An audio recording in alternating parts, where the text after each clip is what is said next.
The multiverse is vast beyond mortal comprehension, containing infinite realities where heroes rise to defend their worlds. But what happens when the champions of one universe are torn from everything they know and thrust into a realm where the rules of power itself are rewritten? Where gods walk among mortals, where warriors shatter mountains with their fists, and where the strong protect the weak not through justice, but through sheer, overwhelming might. The sky above West City screamed. A jagged tear in reality split the clouds like a wound in the fabric of existence, crackling with energy that registered on every radar and scouter within 100 miles. 7 figures plummeted through the rift, trailing smoke and confusion as they crashed into the forest several miles from civilization. The dimensional tear sealed behind them with a thunderclap that shook windows across the city. Superman was the first to rise, shaking off debris as his cape settled around his shoulders. His enhanced hearing picked up something wrong immediately. The sun felt different against his skin, the solar radiation feeding his cells, but with a strange, unfamiliar quality. Around him, his teammates were recovering from the violent transition. "Everyone sound off." Batman's voice cut through the groans, tactical and controlled despite being thrown across dimensions. "Here," Wonder Woman called, helping Flash to his feet, "though I'm not certain where here is." "My ring's having trouble establishing a connection to Oa," Green Lantern reported, a construct scanner flickering around his hand. "We're definitely not in Kansas anymore, Superman." The Kryptonian didn't respond. His super hearing had locked on something else, a conversation happening miles away, and the words made his blood run cold.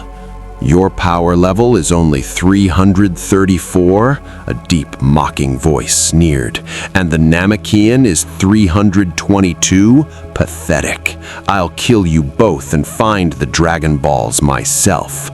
"Raditz, please," another voice pleaded, almost innocent in tone. "I don't know what Dragon Balls are, but I don't want to fight you." "You're my brother, Kakarot.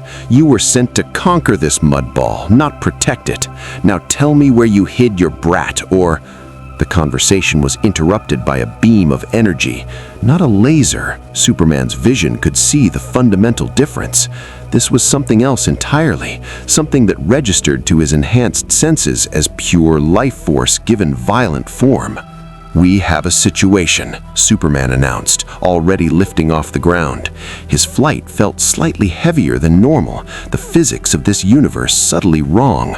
"We have intel before we—" "People are in danger, Bruce." Wonder Woman was already airborne beside Superman, her divine senses detecting the malevolence in the distant conflict. "We assess as we act." The Justice League took to the sky, leaving the crash site behind. What they didn't know, what they couldn't know, was that they'd arrived in a universe where their greatest powers would be tested not by alien tyrants or dark gods, but by warriors who could split the Earth itself with a single strike. And the Saiyan currently dominating 2 of this world's defenders was only the beginning. As they approached the battlefield, Martian Mudhunter's telepathy brushed against the minds present, and what he sensed made him falter in midair. By the gods of Mars, the power in these beings! Below them, 3 figures clashed in a remote valley.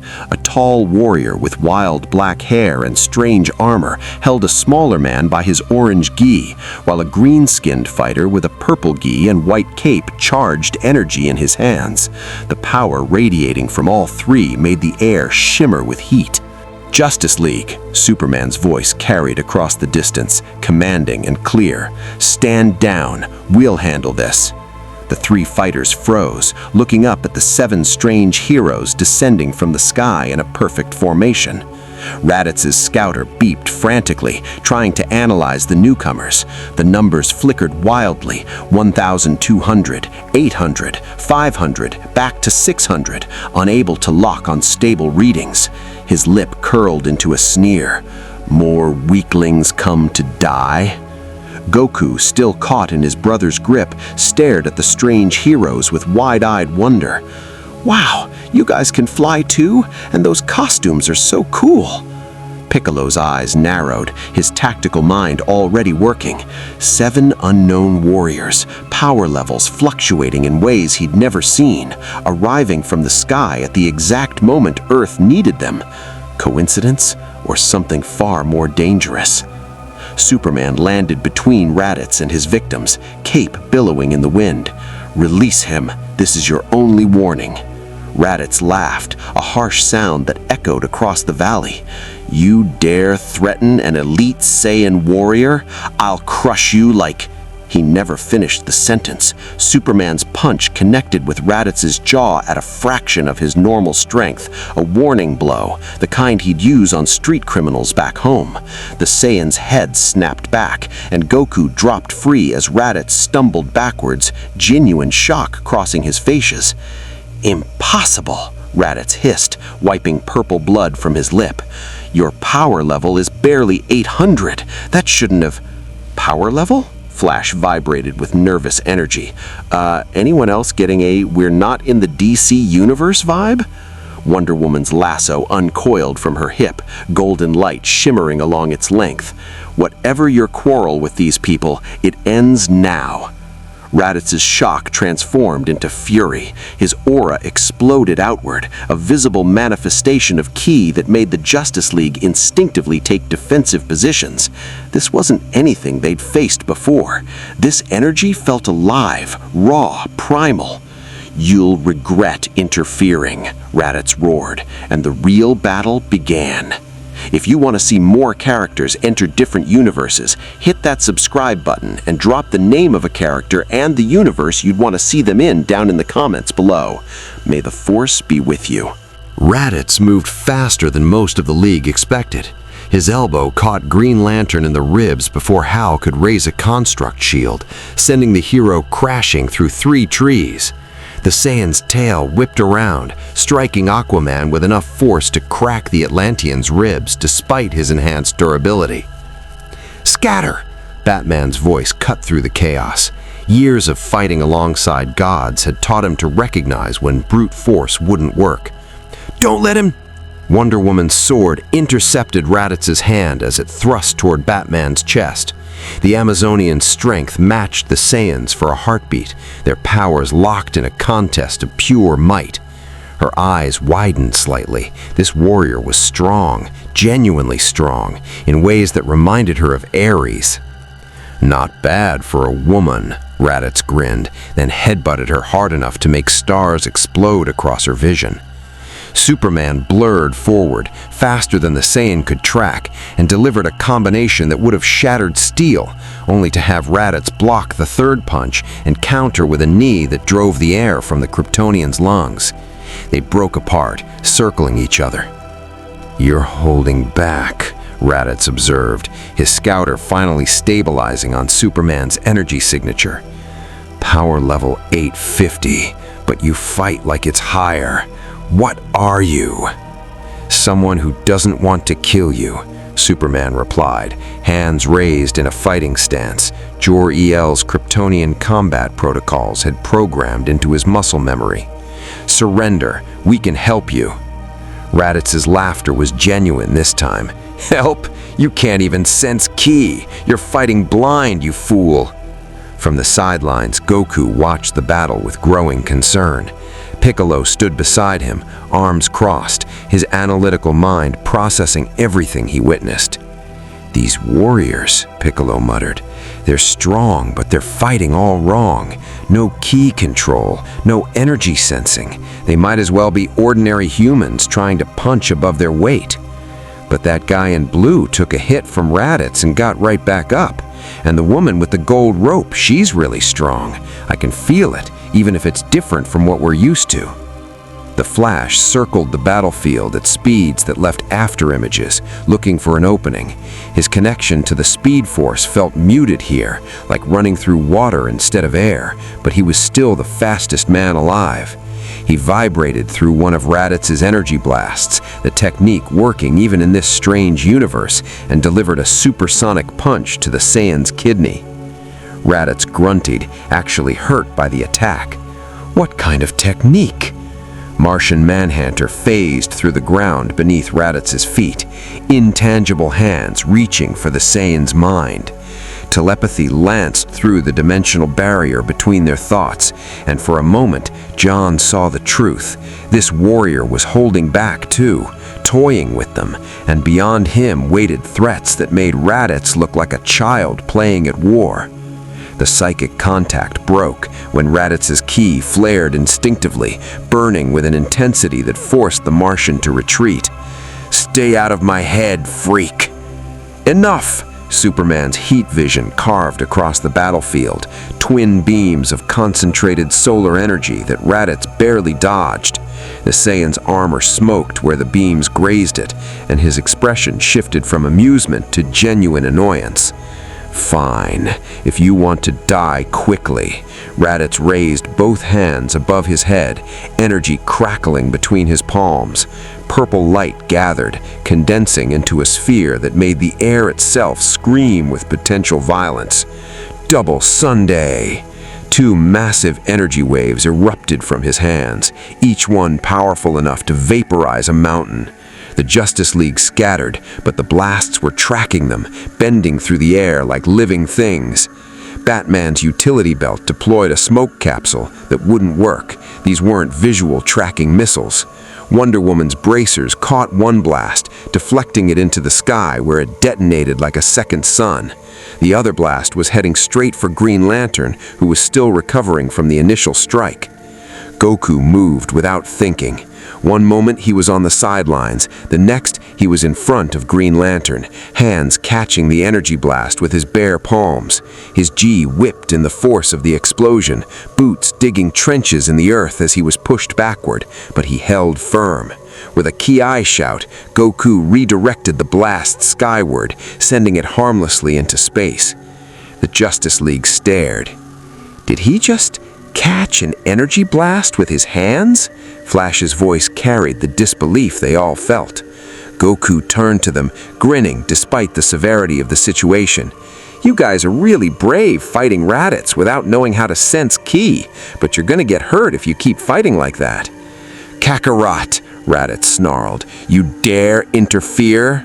"These people are trying to help," Goku said, his cheerful demeanor evaporating into something more serious. "And I can't let you hurt anyone else, Raditz, not even if you are my brother." Piccolo stepped forward, standing beside Goku. The two warriors, former enemies who'd learned to respect each other, faced the Saiyan together. "Listen carefully, outsiders," Piccolo called to the Justice League. "If you want to survive in this world, you need to learn how we fight. Raw strength isn't enough here. Power level, ki control, energy manipulation. These are the fundamentals of combat." Batman's mind was already racing, cataloging every observation. These warriors operated on completely different principles than anything he'd encountered. Energy manipulation wasn't technology, it was biological, something inherent to their bodies. If the Justice League was going to survive here, they needed to adapt. "Superman," Batman spoke into his calm, "fall back. We need to reassess." "But that's an order." Batman's tone left no room for argument. "We're outclassed in ways we don't understand yet. Let the locals handle this." Superman hated retreating, but he trusted Batman's tactical judgment. The League withdrew to a defensive perimeter, watching as Goku and Piccolo faced Raditz together. What they witnessed next would redefine their understanding of combat forever. Goku and Piccolo's energy exploded simultaneously, visible auras of white and purple surrounding them like flames. The ground cracked beneath their feet from the sheer pressure of their power. Raditz's scouter screamed, numbers climbing rapidly. "Power level 924, and the Namekian is 1,330 with his weighted clothing removed? Impossible!" "Special beam cannon." Piccolo's fingers pointed forward, energy spiraling around his hand in a drill of concentrated death. "Goku, buy me 30 seconds." Goku launched himself at Raditz, fighting with a grace and efficiency that made Wonder Woman lean forward with professional interest. This wasn't just brawling, this was a perfected martial art, every movement designed to manipulate and redirect ki energy. The Saiyan brothers clashed in mid-air, shockwaves from their blows shattering rocks below. Raditz was stronger, but Goku was smarter, using his smaller size and superior technique to stay alive against his brother's greater power. 20 seconds. Piccolo's attack charged, the spiraling energy growing brighter, more deadly. Raditz kicked Goku away, sending him crashing through a cliff face.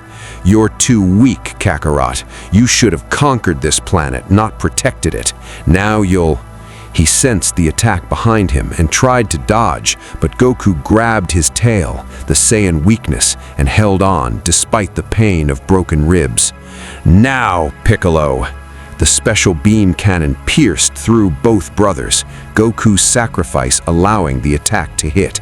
Raditz collapsed, purple blood spreading across the dirt, and Goku fell beside him, the hole in his chest fatal even for his incredible durability. The Justice League rushed forward, Superman reaching Goku first. "No, we can save you!" Goku smiled even as his life faded. "It's okay.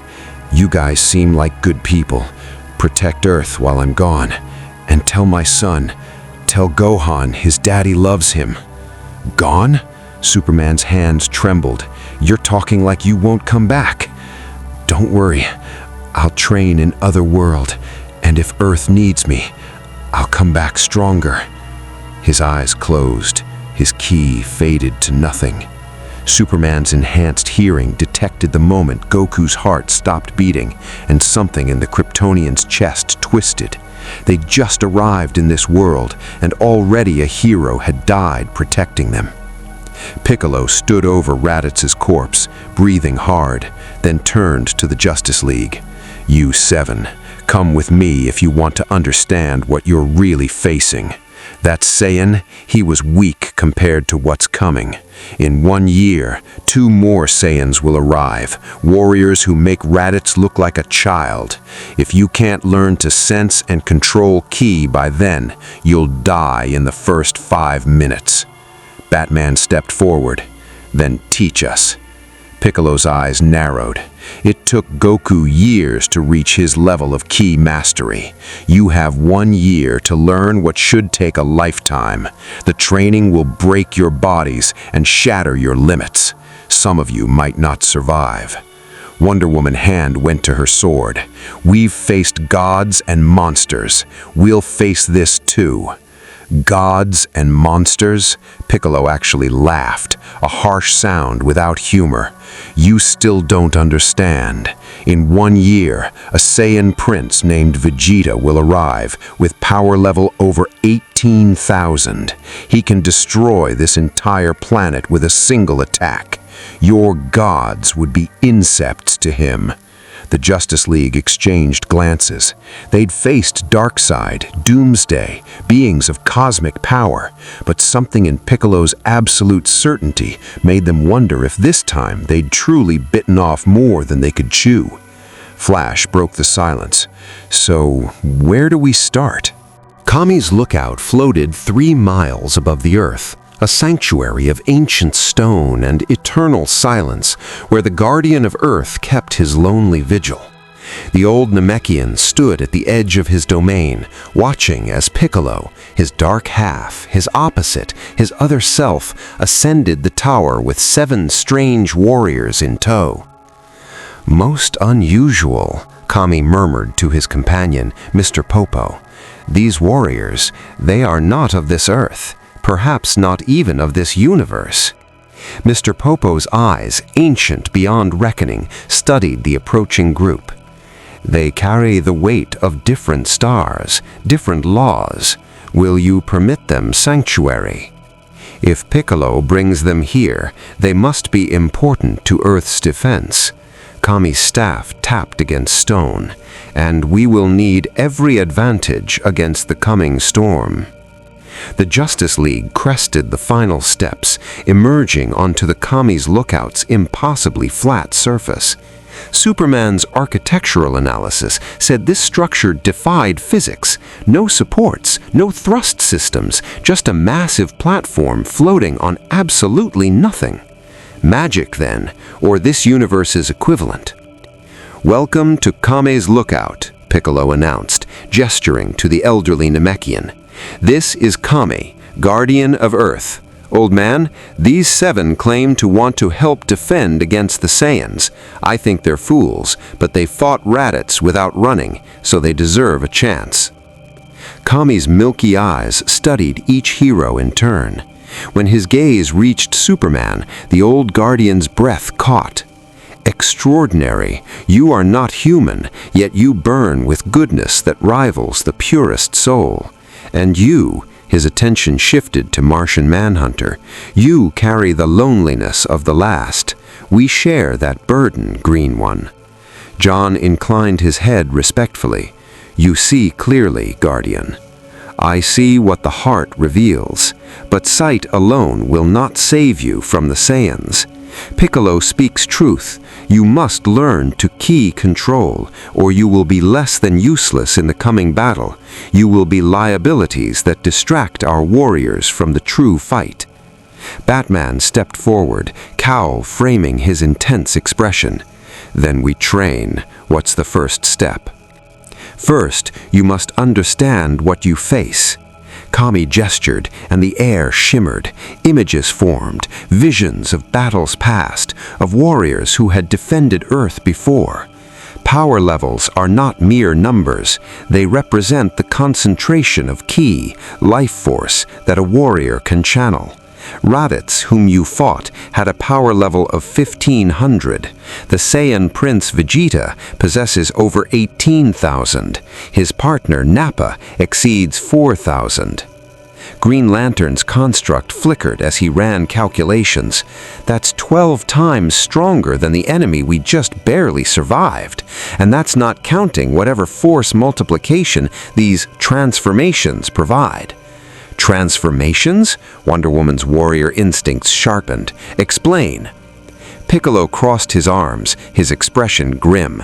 "Saiyans can transform into great apes under the full moon, massive beasts with 10 times their base power.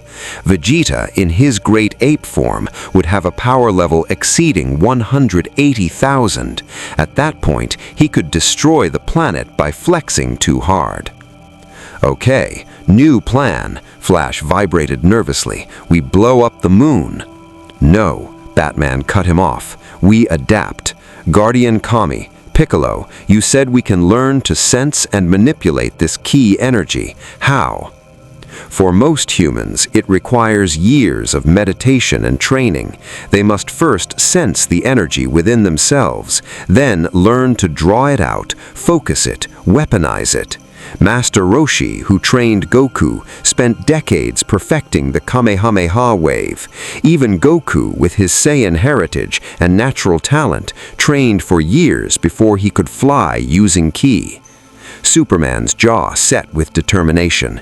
"We don't have years, we have 1 year, and 7 warriors who need to reach combat effectiveness. There has to be a faster way." "There is," a voice called from across the lookout. A short man in sunglasses and a Hawaiian shirt approached, a wooden staff in his hands and a turtle shell on his back.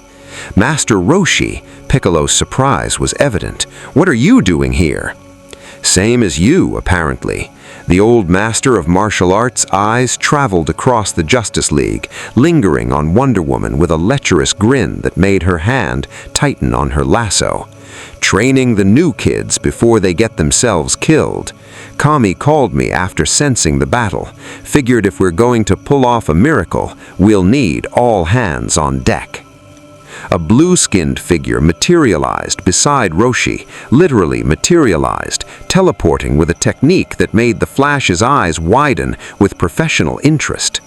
"King Kai has also sent word. He will train 1 warrior in Otherworld if they can reach his planet via Snake Way." "Snake Way?" Batman's detective mind cataloged the new information. Otherworld, where Goku mentioned going? The afterlife, simply Mr. Popo, though for one still living to train there would require special circumstances. Kami's eyes fixed on Superman. You, the one who burns with solar fire. Your body is not of Earth, perhaps not even of this dimension. You could survive the journey to King Kai's planet, and your unique physiology might allow for accelerated key development. Superman looked to Batman, who gave a slight nod. Strategic division of resources, send their strongest to receive the highest level training, while the others learned fundamentals here. I'll go, Superman agreed, but the others? Will train here, Master Roshi interrupted, his playful demeanor evaporating into deadly seriousness. The hyperbolic time chamber. 1 year inside equals 1 day outside. We can give your friends actual years to train, while only days pass in the real world. The chamber is dangerous, Kami warned. The environment is hostile. 10 times Earth's gravity, temperatures ranging from -40 to 120 degrees, air so thin you can barely breathe. Many warriors have entered, not all have left with their sanity intact. Wonder Woman's Amazon training had prepared her for harsh conditions, but 10 times gravity?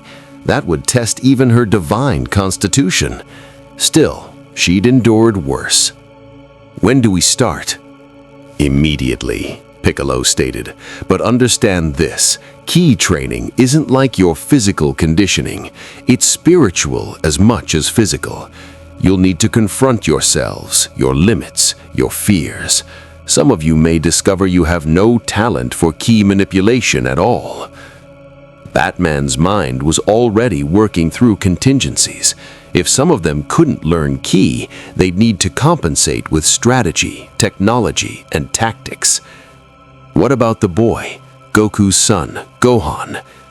We're training him too, Piccolo said, surprising everyone. Goku asked me to, with his dying breath. The kid has potential that dwarfs his father at the same age. In 1 year, he might surpass us all. A child warrior? Aquaman spoke for the first time since arriving, his voice heavy with discomfort. In Atlantis, we would never. In Atlantis, you don't face extinction-level threats every few years. Piccolo cut him off. This world needs warriors, regardless of age. Gohan will train, and he'll become stronger than any of us if he survives it. Cyborg's internal systems had been running analysis since they arrived. I've been scanning the energy signatures I'm detecting across the planet. There are other fighters, Krillin, Tien, Yamcha, Chiaotzu. Why aren't they here? They're training too, Master Roshi explained. Krillin and the others are at Korin's tower, climbing to reach here. This isn't a conventional war where you mass your armies. Each warrior will train individually, push their own limits, then will coordinate our attack when the Saiyans arrive. Kami raised his hand, and the lookout's central structure opened, revealing a doorway that radiated power. The hyperbolic time chamber awaits. But know this, you may enter only twice in your lifetime. Use this opportunity wisely, for you will not get another. The Justice League stood at the threshold of a training regimen that would shatter their understanding of strength itself. Superman would travel to Otherworld, learning from a deity who trained the gods. The others would endure a year of concentrated hell inside a single day. All to face 2 warriors who could destroy the planet on a whim. Batman looked at his teammates, gods, aliens, metahumans, and one very determined man in a bat costume. This is what we do. We face impossible odds, and we win. The methods are different here, but the principle is the same. We protect people, whatever it takes. Whatever it takes, Wonder Woman echoed. Flash cracked his knuckles, nervous energy made manifest. So who's going into the scary time chamber first? Because I vote not me. We'll enter in pairs, Batman decided. Wonder Woman and I will go first. We have the most hand-to-hand combat experience. Flash and Green Lantern second. You need to learn how your powers interact with key energy. Aquaman and Cyborg third. Your unique physiologies might respond differently to training. And Martian Manhunter? John asked quietly.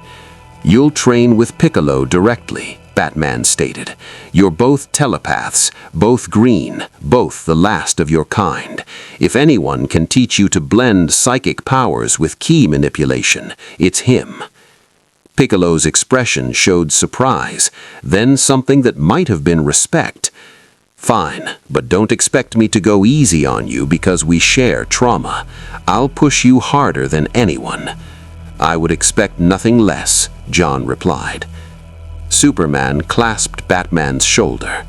I'll train as hard as I can. When I come back, I'll be strong enough to protect this world. We all will, Batman promised. 1 year, that's all we have to become warriors in a universe that makes our greatest enemies look tame. Let's not waste it. The Justice League split up, each heading toward their respective training grounds. Superman flew toward the edge of the lookout, where Mr. Popo would guide him to Otherworld. The others approached the hyperbolic time chamber, its doorway yawning like the mouth of some great beast. Kami watched them go, his ancient heart heavy with hope and fear. Mr. Popo, what do you see in their futures? The attendant's black eyes reflected starlight despite the daylight around them. I see warriors who will shake the foundations of this world.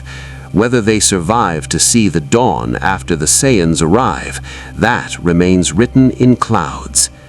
Then we pray the winds favor them, Kami murmured, for our sakes. Inside the hyperbolic time chamber, Batman and Wonder Woman took their first steps into a vast white emptiness that stretched beyond perception. The gravity immediately crushed down on them, 10 times Earth normal, even for those who trained under Themyscira's harsh regimens. Batman dropped to one knee, his suit's exoskeleton compensating but barely. Wonder Woman stood straight, divine strength holding her upright, but even she felt the pressure. 1 year, Batman stated, forcing himself to his feet through sheer willpower. 365 days to transform from Justice League to Z-Fighters. Wonder Woman drew her sword, feeling its weight increased tenfold. Then we'd better get started. In Otherworld, Superman stood on the edge of Snake Way, a golden path stretching 10,000 miles across a yellow sky, with clouds below and demons waiting to tempt or destroy foolish travelers seeking King Kai's training. The Kryptonian looked back one last time at the world he'd pledged to protect, then stepped on the path. His year of hell had begun. 3 months into training, and Batman understood why most warriors broke in the hyperbolic time chamber. The infinite white void played tricks on your mind. Without reference points, without day or night cycles, without anything except the small living area and the endless expanse of gravity-warped nothing, time became fluid. Had he been training for 3 months or 3 years? The rational part of his mind, the detective who cataloged every detail, knew it had been 90 days. The exhausted, key-starved part of him insisted it had been decades. He sat cross-legged in meditation, sweat pooling beneath his armor despite the frigid temperature. Master Roshi's voice echoed in his memory. Ki is life force. You can't force it like you force criminals to confess, Batman. You must feel it, nurture it, let it flow.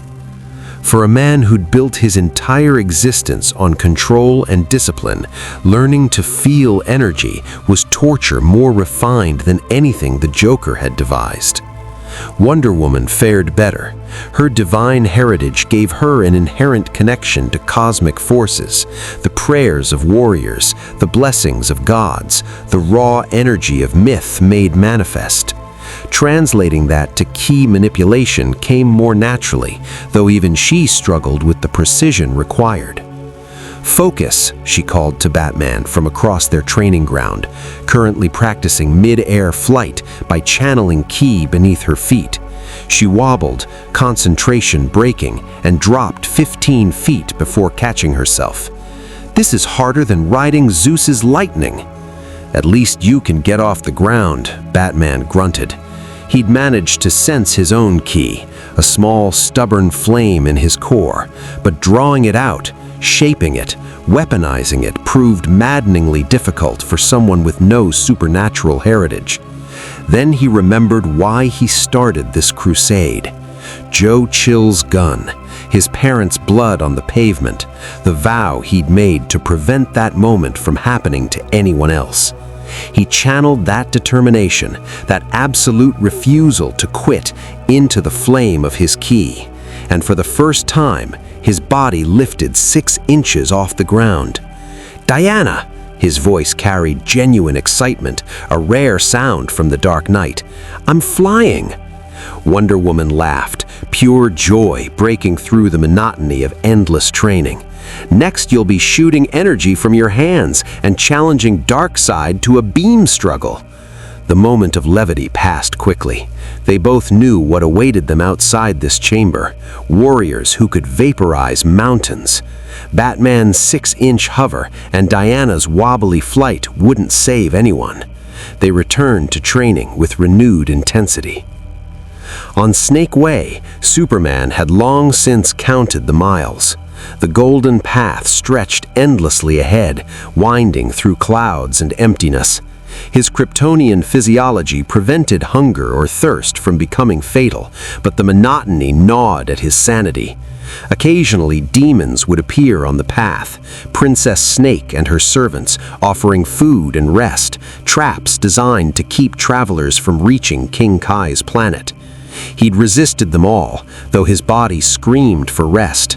The real challenge wasn't physical, it was confronting himself without distractions.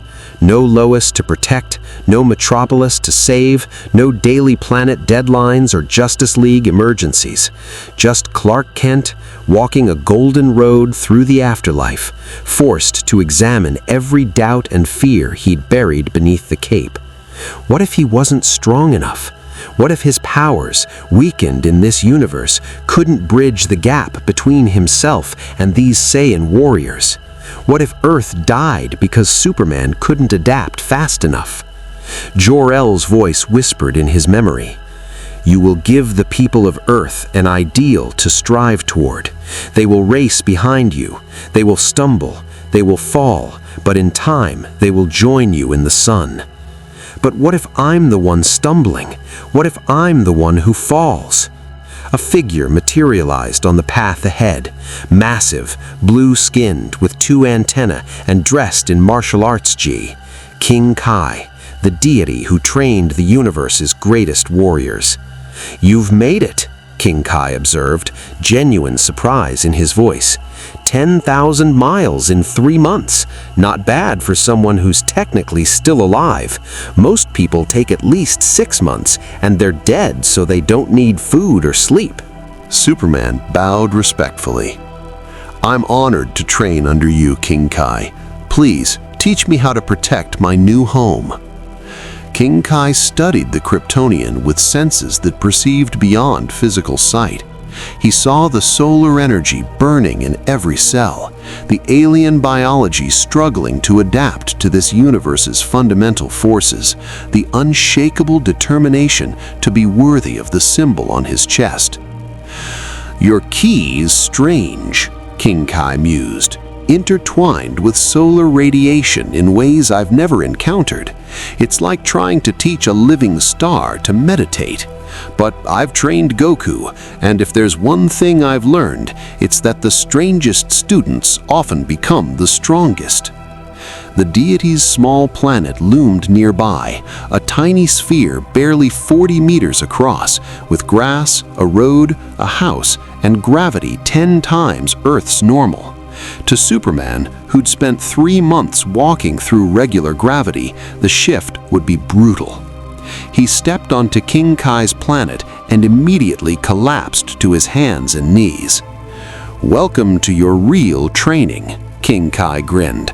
"First, you'll catch my monkey Bubbles, then we'll talk about the Kaioken technique. Fair warning, it might kill you. Most people can't handle channeling that much ki through their bodies, but you're not most people, are you?" Superman forced himself to his feet, every muscle screaming. "No, sir. I'm from Krypton. We don't know how to quit." "Good answer. Now catch Bubbles before dinner, or you don't eat." A monkey with wings rocketed past at speeds that even Superman's enhanced reflexes struggled to track. In normal gravity, this would be trivial. Under 10 times Earth gravity, while weakened from 3 months of travel, while still learning to sense ki, this was going to take a while. Flash and Green Lantern emerged from the hyperbolic time chamber looking like they'd aged 10 years in a day, because they had. That was... Flash vibrated uncontrollably, his connection to the Speed Force disrupted by the extreme ki training. That was worse than fighting Reverse Flash and Zoom at the same time while my powers were failing. Green Lantern's ring flickered weakly around his finger. "I can fly using ki now, but my constructs are weaker without a direct connection to the central power battery. Had to learn to supplement ring energy with my own life force. It's exhausting." Piccolo waited for them, arms crossed. "Show me what you've learned." Flash took off running, not at light speed, but fast enough that his afterimages filled the lookout. As he moved, golden ki flared around his body, the energy amplifying his speed beyond what the Speed Force alone provided in this weakened state. He was adapting, learning to blend his metahuman abilities with this universe's power system. Green Lantern raised his ring and a construct formed, a massive hammer. But unlike his normal emerald energy, this construct burned with green ki, making it denser, heavier, more real. He brought it down on a training boulder and the stone shattered completely instead of just cracking. "Not bad," Piccolo admitted grudgingly. "You're not completely useless anymore, just mostly useless." "Thanks, I think," Flash panted, his ki reserves depleted from the demonstration. Aquaman and Cyborg stood at the chamber's entrance, ready for their turn. The Atlantean's face was set with determination, while Cyborg's cybernetic eye calculated odds of success. "Your turn, and trust me, it's worse than anything you're imagining." The chamber door closed behind them, sealing them into a year of isolated hell compressed into 24 hours. 6 months into training, and Superman had mastered the basics. He'd caught Bubbles after 2 months of frustrating failure. He'd learned to hit Gregory, King Kai's grasshopper, after another month of precision training. Now he stood before his teacher, ready for the technique that could bridge the gap between his current power and the Saiyan's overwhelming might. "The Kaioken," King Kai explained, his jovial demeanor turning serious, "is a technique that multiplies your power, speed, and senses for short periods. Kaioken times 2 doubles your abilities, times 3 triples them, and so on." "What's the catch?" Superman asked. He'd learned enough about this universe to know powerful techniques always had drawbacks. "It will destroy your body if you're not careful," King Kai said bluntly. "Channeling that much ki through your cells causes massive physical strain. Goku mastered up to Kaioken times 4 after years of training. Push beyond your limit and you'll tear yourself apart from the inside out." Superman nodded slowly. "Teach me." The next 3 months were agony beyond anything Doomsday had inflicted. Learning to channel ki throughout his entire body, multiplying the energy exponentially, holding it stable while his cells screamed in protest, Superman failed 1,000 times before succeeding once. But when he finally achieved it, when the crimson aura of Kaioken blazed around his body and his power doubled in an instant, he understood why King Kai called it a technique worth dying to master. "2x, King Kai observed, impressed. "In 6 months, you've matched what took Goku years. Your alien biology handles the strain better than humans can. With more training, you might reach ×3 or even ×4. "How much time until the Saiyans arrive?" Superman asked. 3 months in the outside world. You've been here 6 months, so half a year has passed for you, but only a quarter year for Earth. "Then we keep training," Superman declared. "×2 won't be enough. I need to master higher multipliers." King Kai's expression grew somber. "Even Goku died fighting Raditz, and he was far stronger than you are now. Vegeta is beyond anything this Earth has faced. You could master Kaioken ×10 and still lose." "Then I'll master ×20. Superman's eyes blazed with determination. "I didn't come to this universe to watch it burn. I came to protect it. Whatever it takes, King Kai, whatever it takes." The deity nodded, respect clear in his gesture. "Then let's continue. But remember, the Kaioken is a double-edged sword. Use it too much, and you'll be too broken to protect anyone." Back on the lookout, Martian Hunter floated in meditation beside Piccolo, their minds intertwined in a psychic training exercise that would have driven normal telepaths insane. "Feel the ki flowing through my mind," Piccolo's mental voice instructed. "Telepathy and ki manipulation share principles. Both require you to extend yourself beyond your physical form. But ki is more tangible, more aggressive. You can't just read it, you must shape it." John's consciousness expanded, touching the network of life energy that permeated this world. Every living thing possessed ki, from the smallest insect to the mightiest warrior. It was beautiful, terrifying, overwhelming. "I see it," John whispered aloud, "the web of life that binds all things. On Mars, we had something similar, the great connection that linked every Martian mind. This is larger, more primal." "Use that connection," Piccolo commanded. "Draw power from the Earth itself, just as you drew strength from Mars. Channel it into your body and make it yours." Green energy flared around Martian Hunter, not the pallid green of Martian physiology, but the vibrant green of ki drawn from Earth's biosphere. His power level, which had registered around 800 when he arrived, suddenly spiked to 1200 as he successfully channeled the planet's energy into himself. Piccolo's eyes widened. "In 3 months, you've accomplished what takes most fighters years. Your telepathic abilities give you an advantage. You can feel the ki in others and mimic their techniques instinctively." "I draw strength from the planet, and you have a distinct physiology," John replied. "That helps as well." Piccolo scoffed, but something in his expression softened. "Save your gratitude. We've only scratched the surface.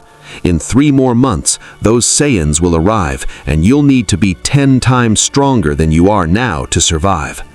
"Then we train," John stated simply, "for Earth, for the people who cannot defend themselves, for the memory of Goku, who sacrificed everything to protect this world." "For Goku," Piccolo echoed quietly. His old enemy, his unlikely ally, his mirror self's light to Piccolo's darkness. Yeah, for him. The training continued. Days became weeks, became months. The Justice League pushed themselves beyond every limit, shattered every boundary, rebuilt themselves as warriors in a universe where raw power spoke louder than any symbol or oath. And across the galaxy, 2 Saiyan warriors sat in their space pods, counting down the days until they would arrive on Earth and claim their vengeance for Raditz's death. The storm was coming. The Saiyan attack pods screamed through Earth's atmosphere like falling stars, their heat shields glowing white-hot as they punched through the stratosphere. Every military radar on the planet tracked their descent. Every government scrambled fighters that would prove useless. Every civilian looked up and wondered what those lights in the sky meant. The Justice League knew exactly what they meant. "They're here," Superman announced from his position floating above East City, his enhanced vision tracking the pod's trajectory. "2 ships, landing in 4 minutes. Evacuate the city, now." Below, Flash vibrated through the streets at speeds that blurred reality, his voice carrying to thousands of ears simultaneously through controlled sonic vibrations. "Everyone evacuate. This is not a drill. Alien attack incoming. Move to emergency shelters immediately." Panic spread like wildfire, but it was organized panic. Months ago, after the Raditz incident, world governments had established protocols for exactly this scenario.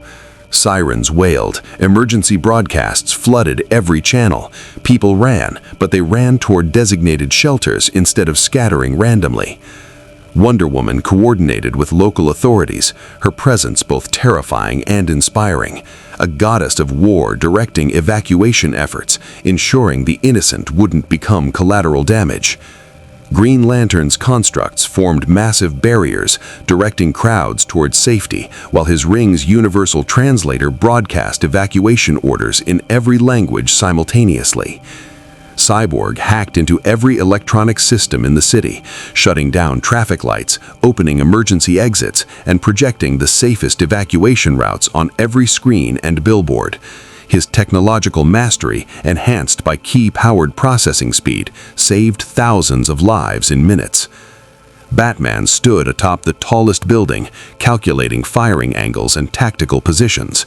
Beside him, Aquaman prepared for battle, trident crackling with key energy. Martian Hunter phased through structures, using telepathy to calm panic and guide trapped civilians to safety. The pods impacted in the city's outskirts with explosions that registered on seismographs globally. Dust and debris billowed outward, obscuring the landing zone. Then the dust began to settle, and 2 figures emerged. Nappa was a mountain of a man, 7 feet tall, bald, with a mustache and armor that gleamed in the sunlight. His power radiated like a furnace, visible as a faint aura that distorted the air around him. He grinned, cracking his knuckles with sounds like breaking concrete. Vegeta was smaller, compact, with flame-shaped black hair and an expression of absolute contempt. But his power dwarfed his companions, a vast ocean of energy barely restrained beneath princely arrogance. His scouter beeped, scanning the approaching warriors. "Interesting," Vegeta mused, reading the data. 8 power levels approaching 2,000 or higher, several more above 1,000. This planet has warriors worth killing. How unusual. "Want me to handle the welcoming committee?" asked Nappa eagerly.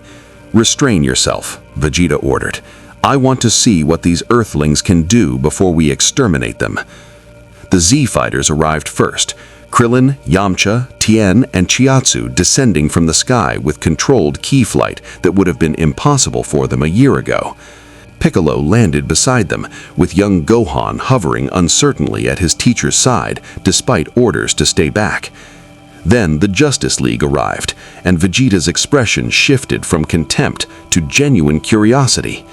"You're not from this planet," the Saiyan Prince observed, his scouter analyzing Superman's energy signature. "That power, it's familiar somehow. Kryptonian? No, impossible. Krypton was destroyed by Frieza's order decades ago." Superman's eyes narrowed. "You know about Krypton?" "I know Frieza destroyed it," Vegeta replied casually, "along with countless other worlds. Your people were supposedly wiped out to the last child, yet here you stand, burning with solar energy like a living star. How intriguing." Batman's hand moved to his utility belt, mind racing. Frieza, another name, another threat. The rabbit hole of this universe's dangers kept getting deeper. "We're not here to discuss history," Wonder Woman declared, drawing her sword. "Leave this planet or face the consequences." Nappa laughed, a booming sound that shook windows blocks away. "Did she just threaten us?" Vegeta asked. "Did she threaten us?" "So it seems." Vegeta's smirk was razor sharp. "Very well. Nappa, plant the Cybermen. Let's see if these warriors are worth our time, or if we should simply destroy this planet and move on." The hulking Saiyan pulled 6 seeds from his armor and thrust them into the ground. Green liquid poured from a flask onto the seeds, and the earth erupted. 6 creatures crawled from the soil, green, clawed, with acidic drool dripping from their fanged mouths. Their power levels registered at 1200 each. "Cybermen," Piccolo hissed, "cultivated warriors designed for one purpose: killing." 6 on 6 seems fair, Vegeta announced. "We'll watch while our pets tear you apart. If any of you survive, perhaps then Nappa and I will bother fighting personally." Krillin stepped forward, despite the fear coursing through him. A year of training, months of pushing past every limit, all for this moment. "I'll take one." "As will I," Teen declared, his third eye focused on the nearest Cyberman. Yamcha cracked his knuckles. "Guess it's time to show these Saiyans what Earth's warriors can do."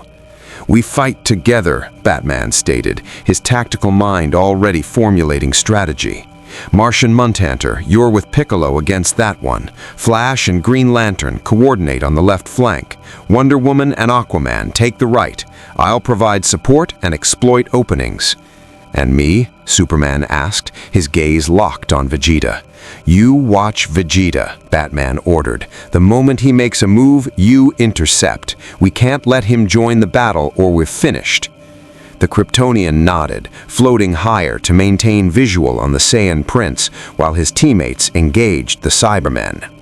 The creatures attacked with feral intensity, claws extended, ki blasts firing from their mouths, but the defenders were ready. Krillin's Destructo Disc, a spinning blade of pure ki energy, bisected his Cyberman before it could close distance. The creature dissolved into green ichor, and Krillin's power level had proven sufficient to end the threat instantly. Teen and Chiatsu worked in perfect tandem, the small Emperor using telekinesis to immobilize their Cyberman, while Teen's Tri-Beam, a concentrated square of destructive energy, obliterated it utterly. The technique left Teen gasping, having poured enormous ki into the attack, but it had worked. Yamcha faced his opponent with Wolf Fang Fist technique, a flurry of ki-enhanced strikes that overwhelmed the Cyberman's defenses. But as he moved in for the finishing blow, the creature latched onto him with a desperate embrace. Yamcha's eyes widened in horror as he sensed the ki building in the Cyberman's core. "It's going to self-destruct," Piccolo shouted.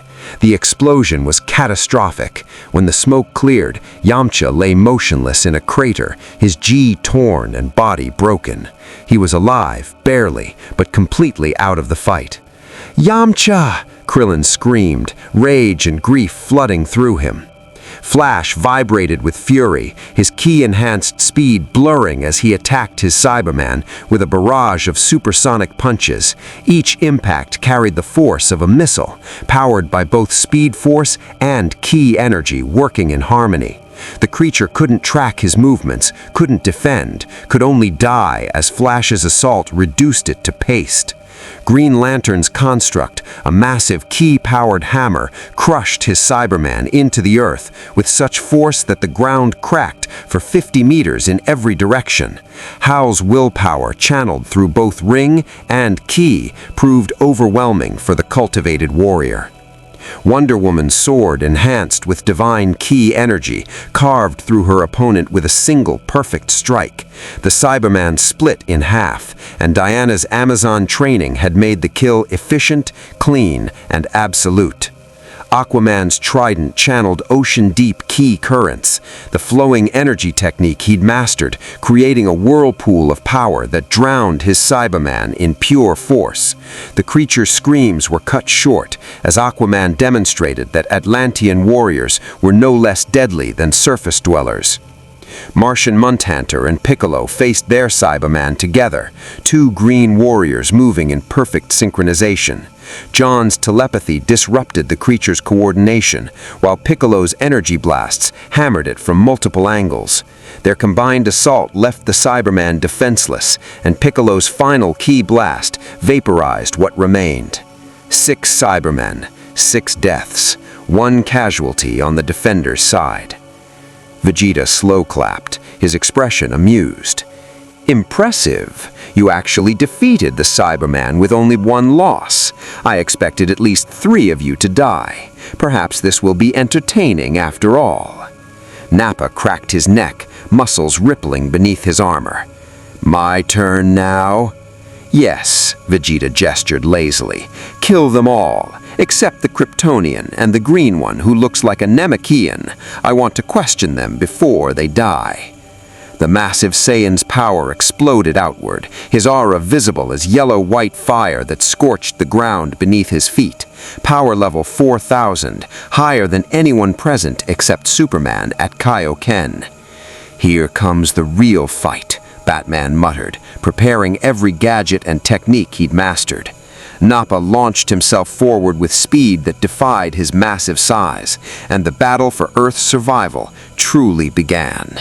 The Saiyan attack pods screamed through Earth's atmosphere like falling stars, their heat shields glowing white-hot as they punched through the stratosphere. Every military radar on the planet tracked their descent. Every government scrambled fighters that would prove useless. Every civilian looked up and wondered what those lights in the sky meant.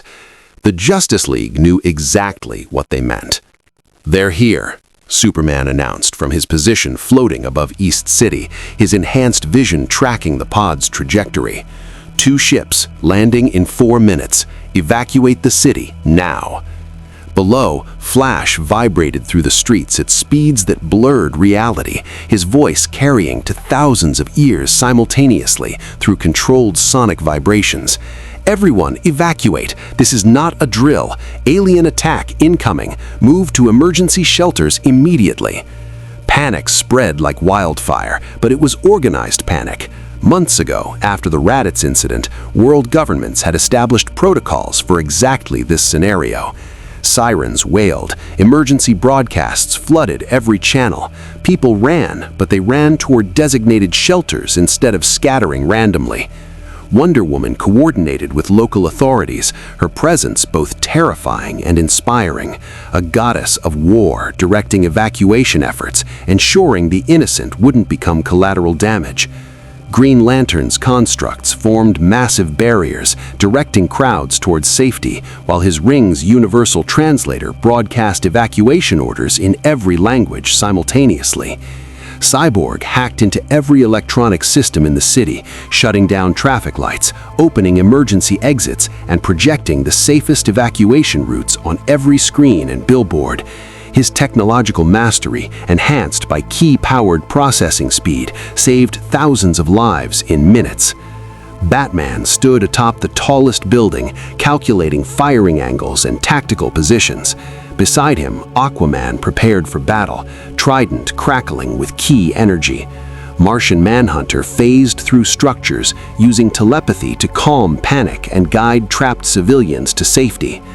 The pods impacted in the city's outskirts with explosions that registered on seismographs globally. Dust and debris billowed outward, obscuring the landing zone. Then the dust began to settle, and 2 figures emerged.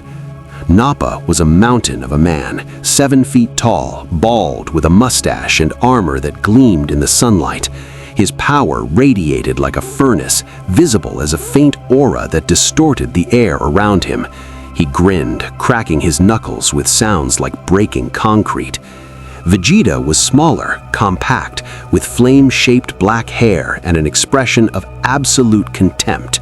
But his power dwarfed his companions, a vast ocean of energy barely restrained beneath princely arrogance. His scouter beeped, scanning the approaching warriors. "Interesting," Vegeta mused, reading the data. 8 power levels approaching 2,000 or higher, several more above 1,000. This planet has warriors worth killing. How unusual. "Want me to handle the welcoming committee?" Nappa asked eagerly. "Restrain yourself," Vegeta ordered. "I want to see what these Earthlings can do before we exterminate them."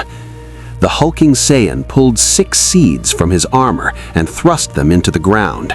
Green liquid poured from a flask onto the seeds, and the earth erupted. 6 creatures crawled from the soil, green, clawed, with acidic drool dripping from their fanged mouths. Their power levels registered at 1200 each. Cybermen, Piccolo hissed. Cultivated warriors designed for one purpose: killing. 6 on 6 seems fair, Vegeta announced. We'll watch while our pets tear you apart. If any of you survive, perhaps then Nappa and I will bother fighting personally. Krillin stepped forward, despite the fear coursing through him.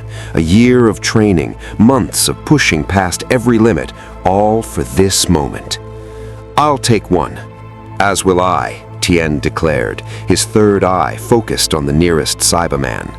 Yamcha cracked his knuckles. Guess it's time to show these Saiyans what Earth's warriors can do. We fight together, Batman stated, his tactical mind already formulating strategy. Martian Munthunter, you're with Piccolo against that one. Flash and Green Lantern coordinate on the left flank. Wonder Woman and Aquaman take the right. I'll provide support and exploit openings. And me? Superman asked, his gaze locked on Vegeta. You watch Vegeta, Batman ordered. The moment he makes a move, you intercept. We can't let him join the battle or we're finished. The Kryptonian nodded, floating higher to maintain visual on the Saiyan Prince, while his teammates engaged the Cybermen. The creatures attacked with feral intensity, claws extended, ki blasts firing from their mouths, but the defenders were ready. Krillin's Destructo Disc, a spinning blade of pure ki energy, bisected his Cyberman before it could close distance. The creature dissolved into green ichor, and Krillin's power level had proven sufficient to end the threat instantly. Tien and Chaozu worked in perfect tandem, the small emperor using telekinesis to immobilize their Cyberman, while Tien's tri-beam, a concentrated square of destructive energy, obliterated it utterly. The technique left Tien gasping, having poured enormous ki into the attack, but it had worked. Yamcha faced his opponent with Wolf-Fang Fist technique, a flurry of ki-enhanced strikes that overwhelmed the Cyberman's defenses. But as he moved in for the finishing blow, the creature latched onto him with a desperate embrace. Yamcha's eyes widened in horror as he sensed the ki building in the Cyberman's core. "It's going to self-destruct," Piccolo shouted. The explosion was catastrophic. When the smoke cleared, Yamcha lay motionless in a crater, his gi torn and body broken. He was alive, barely, but completely out of the fight. "Yamcha!" Krillin screamed, rage and grief flooding through him. Flash vibrated with fury, his ki-enhanced speed blurring as he attacked his Cyberman with a barrage of supersonic punches. Each impact carried the force of a missile, powered by both speed force and ki energy, working in harmony. The creature couldn't track his movements, couldn't defend, could only die as Flash's assault reduced it to paste. Green Lantern's construct, a massive ki-powered hammer, crushed his Cyberman into the earth with such force that the ground cracked for 50 meters in every direction. Hao's willpower, channeled through both ring and ki, proved overwhelming for the cultivated warrior. Wonder Woman's sword, enhanced with divine ki energy, carved through her opponent with a single perfect strike. The Cyberman split in half, and Diana's Amazon training had made the kill efficient, clean, and absolute. Aquaman's trident channeled ocean-deep ki currents, the flowing energy technique he'd mastered, creating a whirlpool of power that drowned his Cyberman in pure force. The creature's screams were cut short as Aquaman demonstrated that Atlantean warriors were no less deadly than surface dwellers. Martian Mundhunter and Piccolo faced their Cyberman together, two green warriors moving in perfect synchronization. John's telepathy disrupted the creature's coordination, while Piccolo's energy blasts hammered it from multiple angles. Their combined assault left the Cyberman defenseless, and Piccolo's final ki blast vaporized what remained. 6 Cybermen, 6 deaths, 1 casualty on the defender's side. Vegeta slow clapped, his expression amused. Impressive. You actually defeated the Cyberman with only 1 loss. I expected at least 3 of you to die. Perhaps this will be entertaining after all. Nappa cracked his neck, muscles rippling beneath his armor. My turn now? Yes, Vegeta gestured lazily. Kill them all, except the Kryptonian and the green one who looks like a Namekian. I want to question them before they die. The massive Saiyan's power exploded outward, his aura visible as yellow-white fire that scorched the ground beneath his feet. Power level 4,000, higher than anyone present except Superman at Kaioken. Here comes the real fight, Batman muttered, preparing every gadget and technique he'd mastered. Nappa launched himself forward with speed that defied his massive size, and the battle for Earth's survival truly began. Nappa's fist cratered the ground where Piccolo had stood a heartbeat earlier. The Namekian twisted mid-dodge, firing ki blasts that Nappa swatted aside like annoying insects. The power gap was immediately terrifyingly clear. Scatter formation, Batman's command cut through the chaos. Don't let him focus fire. We overwhelm him with numbers and angles. The Justice League and Z-Fighters spread out, encircling the massive Saiyan. Tien attacked from above with rapid-fire Dodon rays. Krillin fired from the left with precise ki blasts. Green Lantern's constructs hammered from the right, massive fists and spears powered by willpower and ki. Nappa weathered the assault with a grin, his armor absorbing impacts that would have killed lesser warriors. Is this the best you insects can do?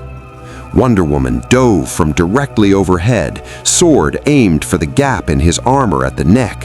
Her strike was perfect, honed by centuries of Amazon combat training and amplified by ki energy that could split mountains.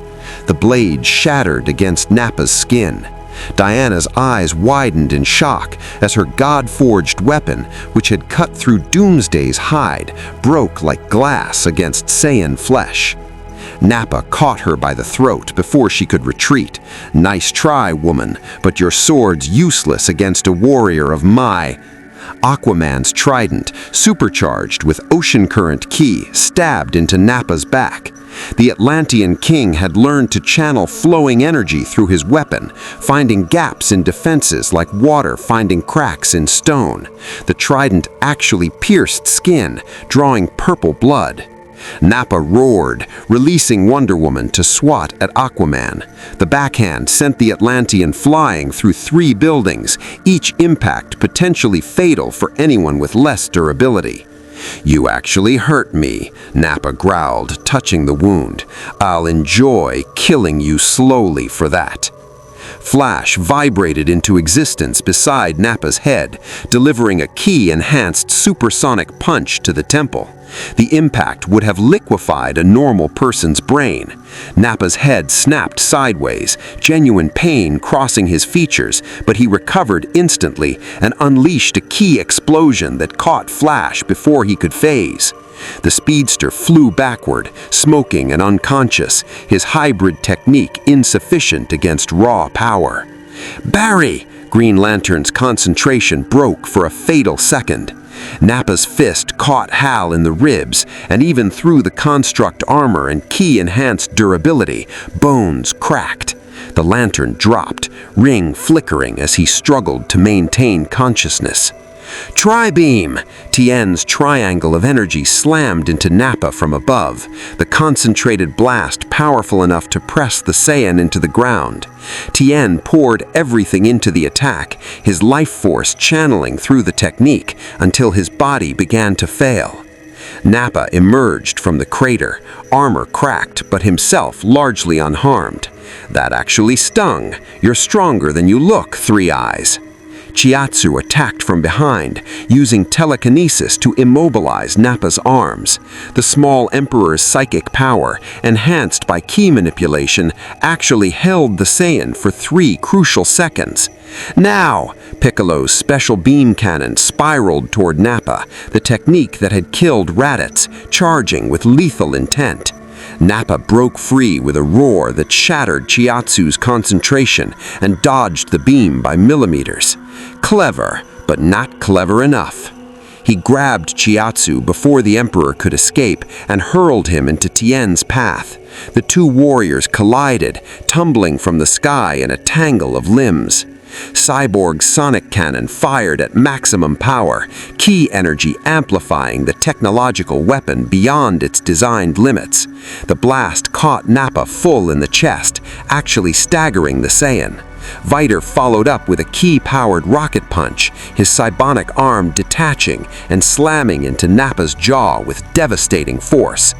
Interesting toy. Nappa spat blood, his first real injury, but still just a toy. His ki exploded outward in an omnidirectional wave that sent everyone flying. Cyborg, Piccolo, Krillin, Tien, Chiaotzu, all scattered like leaves before a hurricane.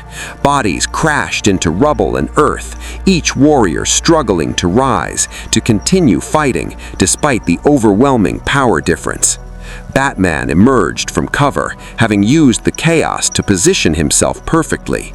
His batarangs, each one enhanced with compressed ki energy and explosive compounds reverse-engineered from Boma's capsules, struck Nappa's eyes, ears, and throat simultaneously.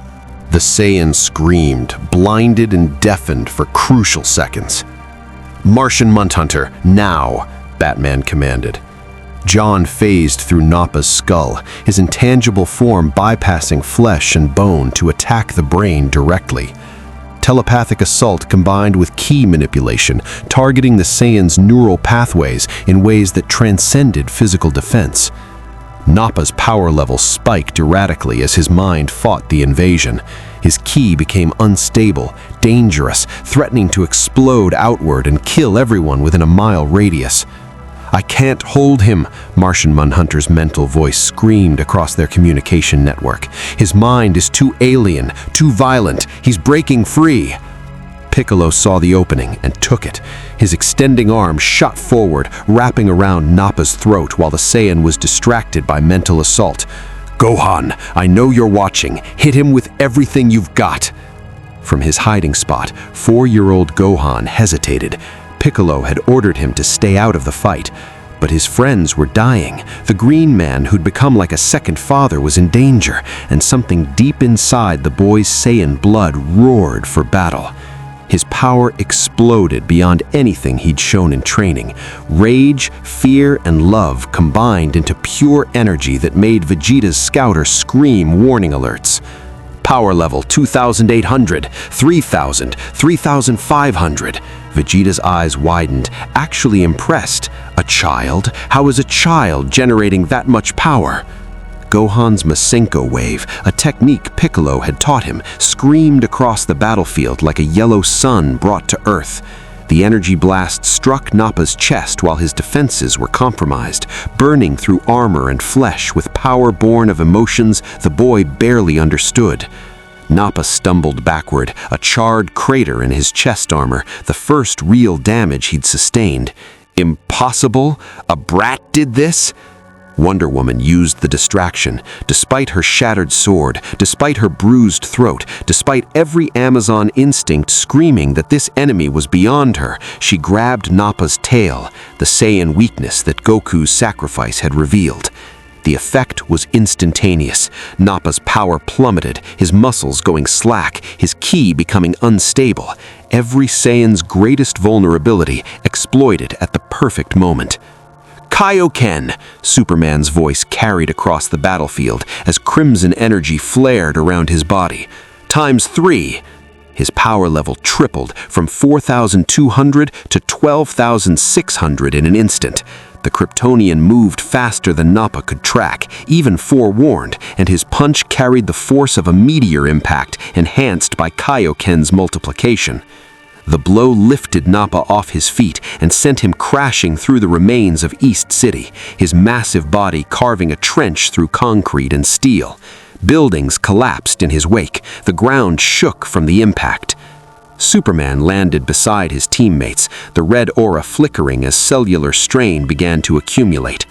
Status report? Flash is down, Green Lantern gasped, his ribs screaming.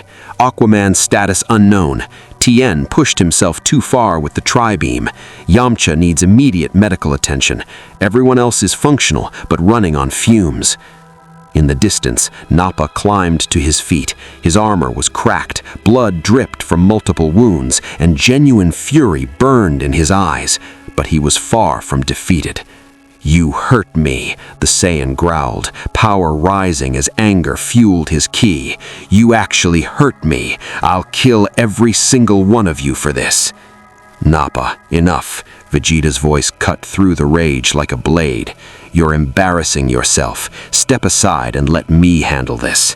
"But Vegeta, they coordinated better than I expected," the Saiyan prince interrupted, floating down from his observation point. "The Kryptonian's power multiplication technique is impressive. The child's potential is extraordinary, and these other warriors actually wounded you through teamwork and tactics. I want to face them myself." Vegeta's power exploded outward, and every scouter within range shattered from the overflow. The earth cracked beneath his feet, the sky darkened as his aura distorted light itself. Power level 18,000, 4 times what Superman could achieve even at Kaioken times 4. The Saiyan smiled, and it was the smile of a predator who'd found worthy prey. "Now then, shall we begin the real fight?" Superman's Kaioken flickered and died, cellular damage forcing him back to base power.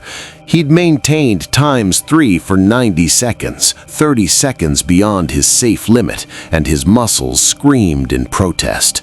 King Kai's warning echoed in his mind. Push too far, and the technique would kill him faster than any enemy. Vegeta noticed immediately. "Ah, so your multiplication has limits. Pity, I was hoping for a proper challenge." Batman's tactical mind raced through scenarios. Vegeta at 18,000 versus their combined remaining forces. Even optimistic calculations showed less than 10% chance of survival. They needed an edge, a weakness, something to exploit. "Piccolo," Batman spoke through gritted teeth, "the moon technique. Can you destroy the moon from here?" The Namekian understood immediately. Their great ape transformation requires moonlight. Without a moon, they can't access that power. But destroying Earth's moon will have catastrophic environmental effects. "Catastrophic beats extinct," Batman countered. Actually, Cyborg's damaged optical sensors focused on Vegeta. "I'm detecting something. He's got an artificial moon generator in his armor, a Powerball technique that creates a concentrated source of Blutz waves. Destroying the natural moon won't stop the transformation if he can make his own." "Then we destroy him before he uses it," Wonder Woman declared, though her exhaustion was evident. The Amazon princess had fought gods and monsters, but never while already battered and drained from fighting the warm-up act. Vegeta laughed, genuinely amused. "You think you can destroy me? I am the prince of all Saiyans, elite warrior of the mightiest race in the universe. You insects should feel honored to die by my hand." Martian Munthunter's telepathy reached across the battlefield, connecting every conscious defender in a mental network. Listen carefully. Superman can achieve Kaioken times 4 for 60 seconds, enough to match Vegeta's power level at 17,000. We need to create an opening for that final burst. Everything we do from this moment is about buying Superman that one perfect shot. I can barely stand, Green Lantern's mental voice wavered. Rings at 15% power, and my ki reserves are almost gone. Then you rest, Batman's tactical mind organized their remaining assets. Piccolo, Gohan, Martian Manhunter, Wonder Woman, Cyborg, and I will engage. Krillin, you protect the wounded and be ready to provide support when the opening presents itself. What about me? Gohan's young voice carried across the mental link, terrified but determined. No, Superman's voice, both mental and physical, carried absolute authority. Gohan, you're the strongest person on this battlefield besides me and Vegeta. I saw what you did to Nappa. That wasn't luck, that was raw potential. We need you. Superman, he's 4 years old, Wonder Woman protested. And in this universe, 4-year-olds have power levels of 3,500 when they're angry enough. The Kryptonian's blue eyes met Gohan's across the battlefield. I trained with your father in Otherworld before King Kai sent me back. Goku told me to tell you something. Gohan, you're stronger than you think. When Earth needs you most, don't hold back. Tears streamed down the boy's face, but his fists clenched with determination. Okay, I'll fight. Vegeta watched this exchange with growing impatience. Are you finished with your emotional bonding? I'd like to kill you sometime today. One question first, Batman called out, his detective's mind never stopping analysis. Why destroy Earth? What do you gain? The Saiyan prince's expression shifted to something almost philosophical. Originally, revenge for Raditz, and this planet was supposed to fetch a good price on the galactic market. But now, his eyes found Superman. Now I want to test myself against a Kryptonian, against warriors who actually made Nappa bleed, against a child with potential that surpasses most adults. Call it professional curiosity.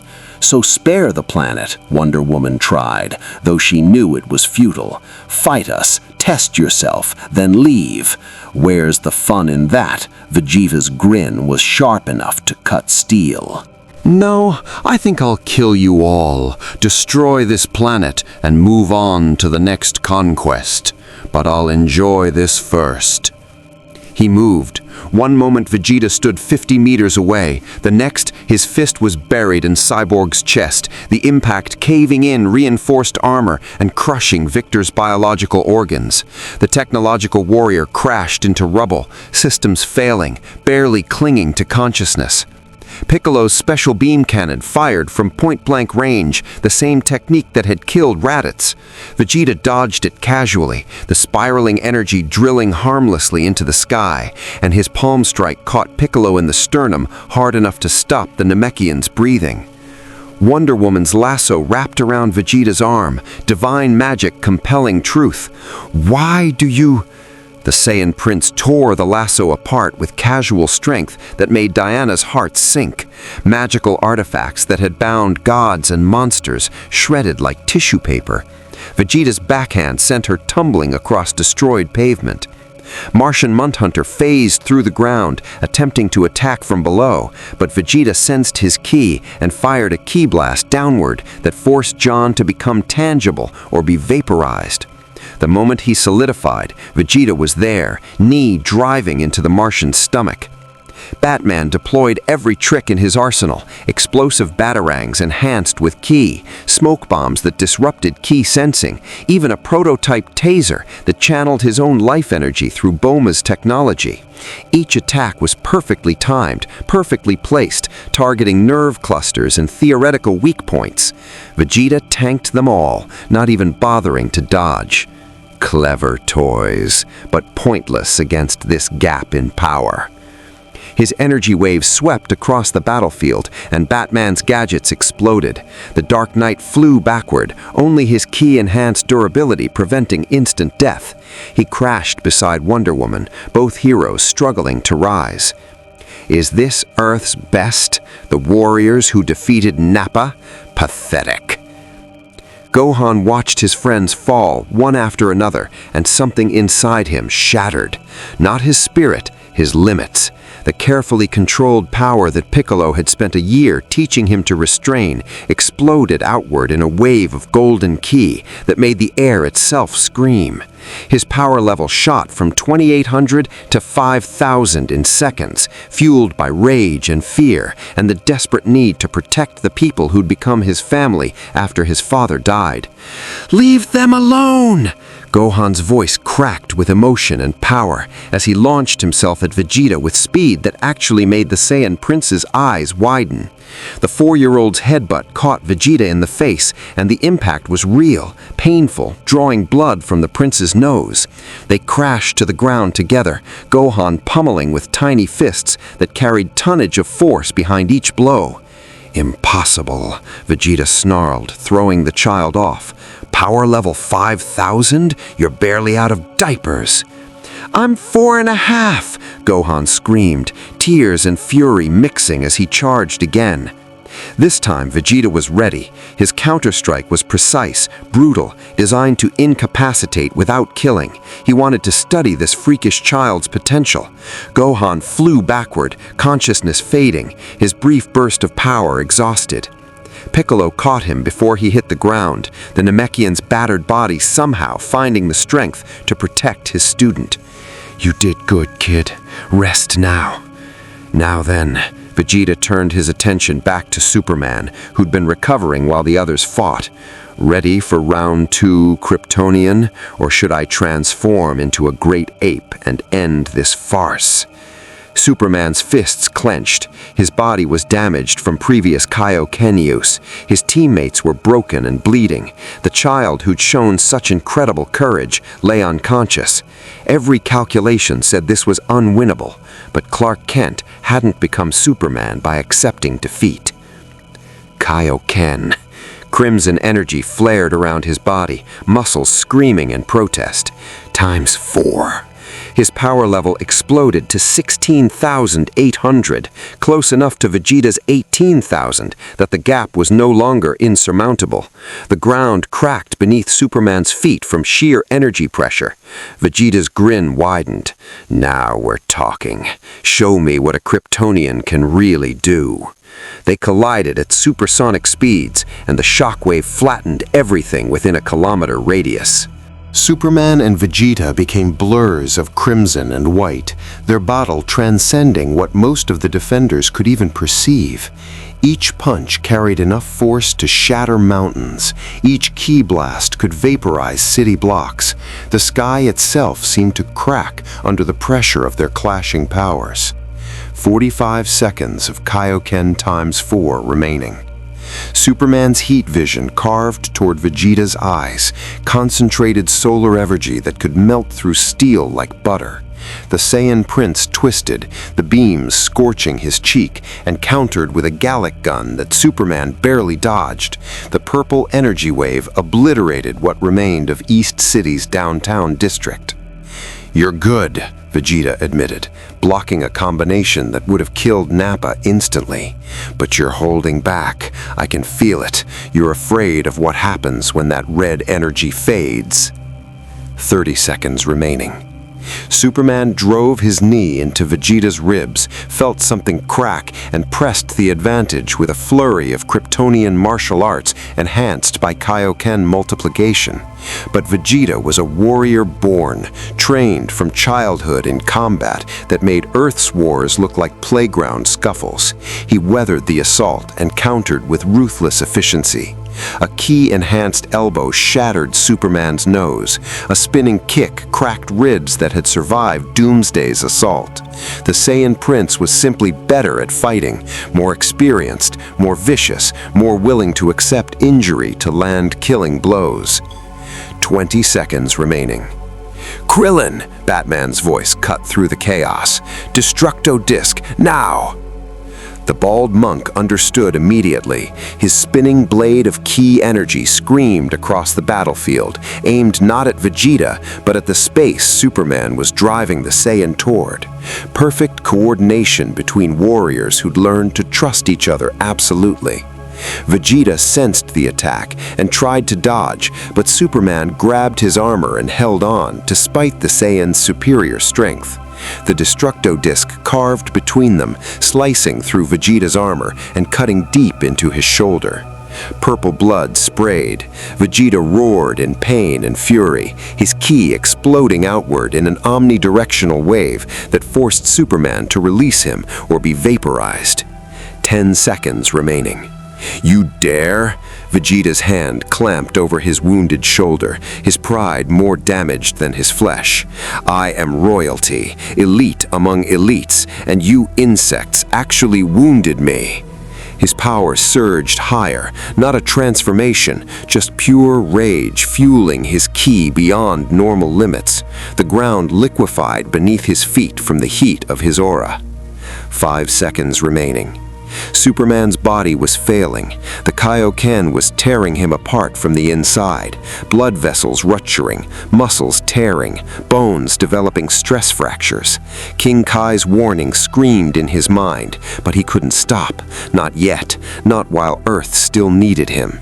He gathered every remaining ounce of power into his fists and flew at Vegeta with speed that broke the sound barrier 3 times over. 3 seconds remaining. Their final exchange was too fast for human eyes to follow. Superman's right hook, Vegeta's counter, Superman's knee strike, Vegeta's elbow, blow after blow after blow, each one carrying enough force to kill, each one blocked or dodged by millimeters. 1 second remaining. Superman saw his opening. Vegeta's wounded shoulder made his guard on that side fractionally slower. The Kryptonian poured everything into one final punch, aimed at the Vegeta Saiyan Prince's jaw, with every technique King Kai had taught him, every ounce of Kaioken multiplication, every bit of hope for Earth's survival. The punch connected. Vegeta's head snapped back, his feet left the ground, his body flew backward and cratered into a cliff face 3 kilometers away. 0 seconds. The Kaioken died. Superman dropped from the sky like a puppet with cut strings, his body completely spent. Wonder Woman caught him before he hit the ground, her own injury screaming in protest, but her Amazon strength holding firm. Did we win?" Superman gasped, blood trickling from his nose and ears. In the distant crater, Vegeta climbed to his feet. His armor was shattered, blood covered half his face. His shoulder hung at an awkward angle, but his eyes burned with fury that transcended mere anger. This was wounded pride, aristocratic rage at being damaged by beings he considered inferior. "Win, you think?" Vegeta's laugh was harsh, broken. "I'll show you what a true Saiyan elite can do." He raised his hand to the sky, and golden energy gathered in his palm. The artificial moon, the power ball technique that would trigger his great ape transformation. "No!" Piccolo's extending arm shot forward, trying to disrupt the technique, but Vegeta batted it aside with his good arm. The golden sphere rose into the sky like a second sun, and Vegeta stared directly into its light. His body began to change, muscles expanding, hair growing, bones cracking and reforming into something monstrous.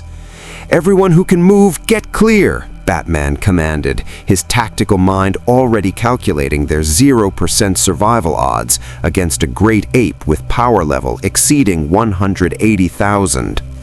But before the transformation could complete, before Vegeta could become the unstoppable monster that would end them all, Gohan stirred. The 4-year-old's eyes opened, focusing on the golden sphere in the sky. An instinct older than consciousness took over. His Saiyan blood responded to the Blutz waves. His body began transforming too. "Oh no," Piccolo breathed, understanding what was about to happen. "Gohan's tail. I never cut it off after training. He's going to transform too." 2 great apes, 2 planet-destroying monsters, one with Vegeta's tactical genius and one with a child's lack of control. Earth had seconds before extinction became inevitable. Krillin made a choice. The monk flew straight up, gathering every remaining fragment of ki in his exhausted body, and fired his destructo disc not at the apes, not at Vegeta, but at the artificial moon itself. The spinning blade of energy bisected the power ball, and the golden sphere exploded in a flash that left afterimages burned into everyone's retinas. Vegeta's transformation reversed mid-change, his body shrinking back to normal size. But Gohan, who'd started transforming a second later, had progressed further. The child's great ape form was half complete when the moon vanished, and the interrupted transformation caused his body to convulse violently. The 4-year-old screamed, his power fluctuating wildly between human and ape states, his ki becoming unstable and dangerous. Energy exploded from his small body in uncontrolled waves that carved trenches in the earth. "I have to stop him!" Piccolo launched himself toward his student, knowing that an out-of-control partial transformation could kill the boy from the inside out. Vegeta saw his opening, while everyone's attention was on Gohan, while Superman lay helpless and the defenders were scattered and broken. The Saiyan Prince gathered his remaining strength for one final attack. Gallic Gun! Purple energy gathered between his hands, enough power to destroy the entire planet if fired at full strength. "I'll kill you all and blow this mud ball to dust!" Martian Hunter tried to telepathically disrupt Vegeta's concentration. Wonder Woman hurled her broken sword. Green Lantern's ring fired its last energy reserves. Cyborg's damaged systems fired one final sonic blast. None of it mattered. Vegeta's attack was too powerful, too concentrated, too filled with aristocratic fury at being humiliated by insects. The Gallic Gun fired. Superman watched it come, knowing he had nothing left. His Kaioken was gone. His body was broken. He couldn't even stand, let alone deflect a planet-destroying attack. But he was still Superman. He thought of Lois, of Ma and Pa Kent, of the Justice League who'd followed him across dimensions. He thought of Goku, who died protecting this world. He thought of Gohan, a 4-year-old forced to be a warrior. He thought of every single person on Earth who deserved to wake up tomorrow, and he refused to let them die. Clark Kent drew on something deeper than ki, deeper than solar energy, deeper than Kryptonian biology. He drew on the fundamental truth that had defined him since the day the Kents found a crashed spaceship in a Kansas field. He was hope made flesh. He was the impossible made real. He was Superman, and he did not know how to quit. His body moved despite being broken. His hands rose despite shattered bones. His voice screamed defiance despite ruptured vocal cords. And somehow, impossibly, golden energy gathered between his palms. Not red like Kaioken, not the blue of his heat vision. Pure golden ki, drawn from reserves he didn't know he possessed, fueled by sheer refusal to accept defeat. The beam erupted from his hands, meeting Vegeta's Gallic Gun in midair. The beam struggle lit up the sky like a second sun, purple and gold energies wrestling for dominance. Superman's golden ki, born from desperation and will stronger than any muscle, pushed against Vegeta's Gallic Gun with force that defied every calculation, every power level reading, every rational assessment. "Impossible!" Vegeta screamed, pouring more power into his attack. "Your power level is barely 4,000. You shouldn't be able to—" "Power levels," Superman growled through gritted teeth, blood streaming from his eyes and nose, "don't measure heart." Wonder Woman saw her teammate giving everything and found her own second wind.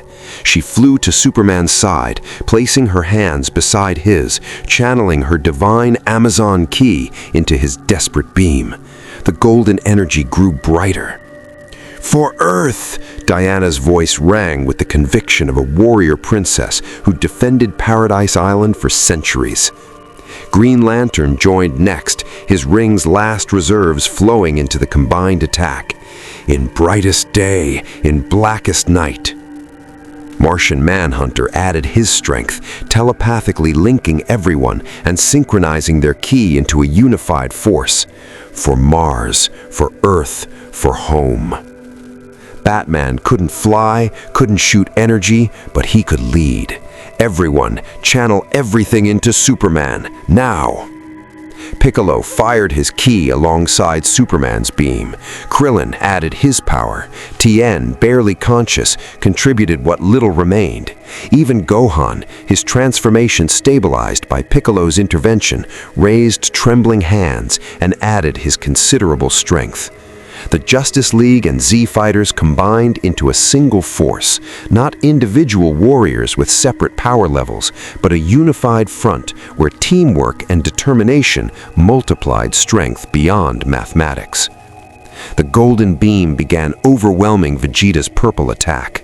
No! The Saiyan Prince's pride shattered like glass. He was elite, royalty, superior in every measurable way.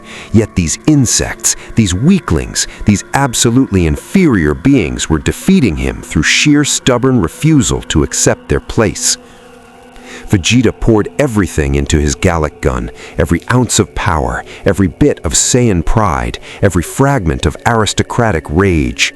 His energy output spiked beyond sustainable levels, beyond safe limits, beyond sanity itself. But it wasn't enough.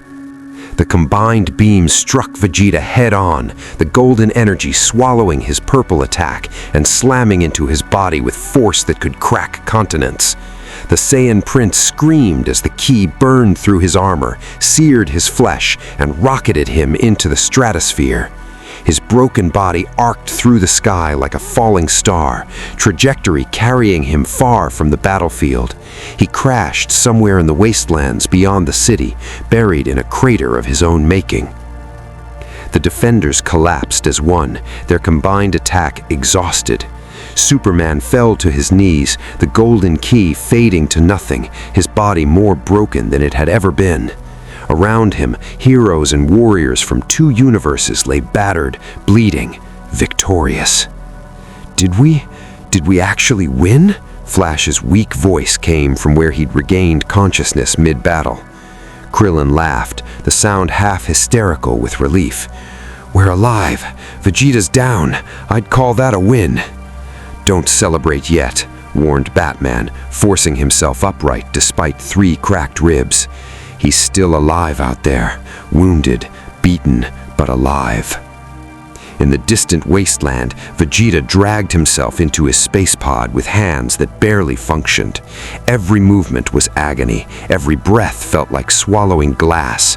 His scouter was shattered, his armor destroyed, his body more damaged than it had ever been.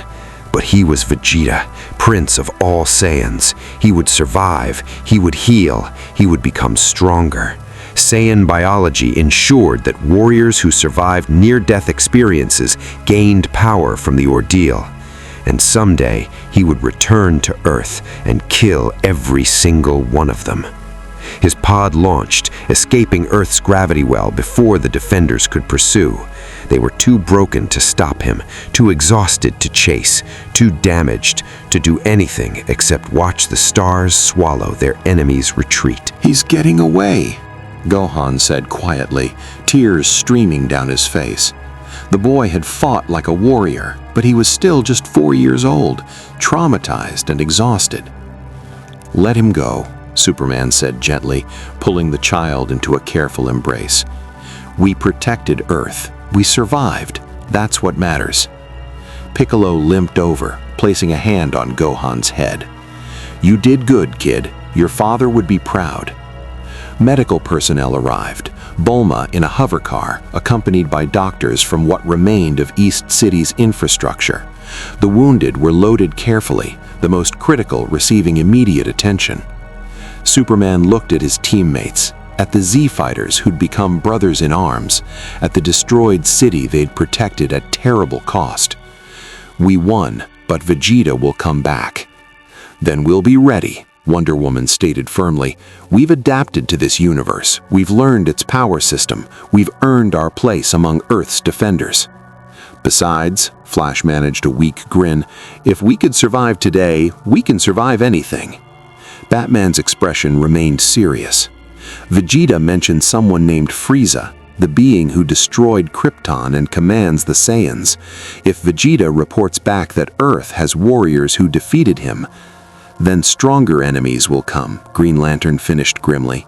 Great, just what we needed. Martian Mudhunter's telepathy touched each mind gently, supportively. We face that threat when it arrives. For now, we heal, we rebuild, we prepare. Kami descended from his lookout, his ancient face showing rare approval. "You have all surpassed my expectations. The Justice League and Earth's warriors fought as one today. That unity saved this world." "What about Gohan?" Gohan asked quietly. "Can he come back? You have Dragon Balls that grant wishes, right?" Piccolo and Krillin exchanged glances. "We used the Dragon Balls recently. They're inert for a year, but when they recharge, we bring him home," Superman said with absolute certainty. "We bring Goku home, and Earth will have 7 defenders from another universe, and its greatest hero returned from death." The sun began setting over the ruins of East City, painting the sky in orange and red. The Justice League stood among the Z-Fighters, battered but unbroken, victorious but wary. They'd arrived in this universe confused and weakened. They'd leave this battlefield as warriors. Bulma's voice crackled over the radio. "Hey, Superman, I've been analyzing the dimensional rift data from when you arrived. I think I might be able to reverse engineer a way to send you home." The 7 heroes looked at each other. Home. The DC universe. Their own Earth, with its own threats, and their own people to protect. "How long?" Batman asked. "Months, maybe a year. The mathematics are insane, and I'd need to build a dimensional gateway from scratch." Superman's gaze traveled across the battlefield, to Gohan, to Piccolo, to Krillin and the others who'd become friends. "We have time. Earth might need us again before then, and there's still Frieza to worry about." "You'd stay?" Piccolo's surprise was evident. "You could go home, back to your own universe, and you'd choose to stay here?" Wonder Woman smiled, the expression tired but genuine. "We're heroes. Protecting people is what we do. Whether it's our Earth or this one doesn't change that." "Besides," Flash managed a weak grin, "if we could survive today, we can survive anything." Batman's expression remained serious. "You know what?" Krillin laughed, genuine warmth in the sound. "I think Goku would have really liked you guys. You're crazy enough to be honorary Z-Fighters." "Honorary?" Green Lantern scoffed playfully. "After today, I'd say we're full members." As night fell over the battered world, the defenders of Earth, both native and adopted, stood together. Vegeta was gone, but would return. Frieza's shadow loomed over their future. The Dragon Balls wouldn't revive Goku for another year. Countless challenges awaited. But they'd faced impossible odds before. They'd face them again. Because they were the Justice League. They were the Z-Fighters. They were Earth's defenders. And they would not break. The year that followed Vegeta's defeat transformed Earth in ways both subtle and profound. The Justice League didn't just defend their adopted world, they integrated into it. Superman trained with King Kai via telepathic link, teaching other Z-Fighters the Kaioken technique while learning the Spirit Bomb theory himself. Batman collaborated with Bulma, creating hybrid technology that merged DC Universe engineering with Dragon Ball science. Wonder Woman established diplomatic relations with world governments, leveraging her experience as an ambassador to help Earth prepare for extraterrestrial threats. When the Dragon Balls finally recharged, Gohan made the wish that brought his father home. Goku returned from other worlds stronger, wiser, and absolutely delighted to meet the heroes from another dimension who'd protected his planet in his absence. "You're the Kryptonian King Kai told me about," Goku's grin was infectious as he shook Superman's hand with enthusiasm that nearly broke bones. "You mastered Kaioken times 4 in 6 months? That's amazing!" The reunion was joyful but brief. Bulma's dimensional gateway was nearly complete, offering the Justice League passage home. They faced a choice: return to the DC universe where Gotham, Metropolis, and Themyscira needed them, or remain in a reality where planet-destroying threats appeared with alarming frequency. "We've been monitoring your universe through the gateway's sensors," Bulma explained, her scientific equipment humming with energy. "Your Earth is facing its own crises. Darkseid's forces are mobilizing. Lex Luthor's up to something. The crime syndicate has been spotted in your dimension." Batman's jaw set with determination. "Then we need to go home." But before they left, there was one final battle to prepare for. Frieza had received reports of Earth's warriors defeating Vegeta. The galactic tyrant's interest was piqued, and intelligence suggested he might visit this backwater planet personally. "When Frieza comes," Goku said seriously, all traces of his usual cheerfulness gone, "he'll bring power beyond anything Vegeta could manage. You guys are welcome to stay and help fight him." Superman clasped the Saiyan's shoulder. "Our Earth needs us, but we'll leave you something to even the odds." Batman produced a data crystal containing every tactical analysis, every strategic insight, every weakness they'd identified in Saiyan fighting styles during their year of combat. Information from opponents who think differently than you're used to facing. Use it well. Green Lantern left a power battery construct, a key-powered version that could charge devices without connection to OA, for when you need emergency energy reserves. Wonder Woman presented her shattered sword to Gohan. Broken, but the pieces can be reforged. Let it remind you that even broken things can be made whole again. The Flash helped Bulma complete the Dimensional Gateway's stabilization algorithms, ensuring the device could function for future emergencies, just in case you need to call for backup, or we need to come back. Cyborg integrated his technical specifications into Earth's defense networks, upgrading satellites and early warning systems to detect approaching threats from space weeks before arrival. Martian Manhunter shared his telepathic techniques with Chaozu and taught meditation methods to help warriors control their ki more efficiently. Aquaman, surprisingly, bonded with Yamcha over their mutual experiences of being overshadowed by more powerful teammates. "It's not about being the strongest, it's about finding where you're needed most," the Atlantean King advised.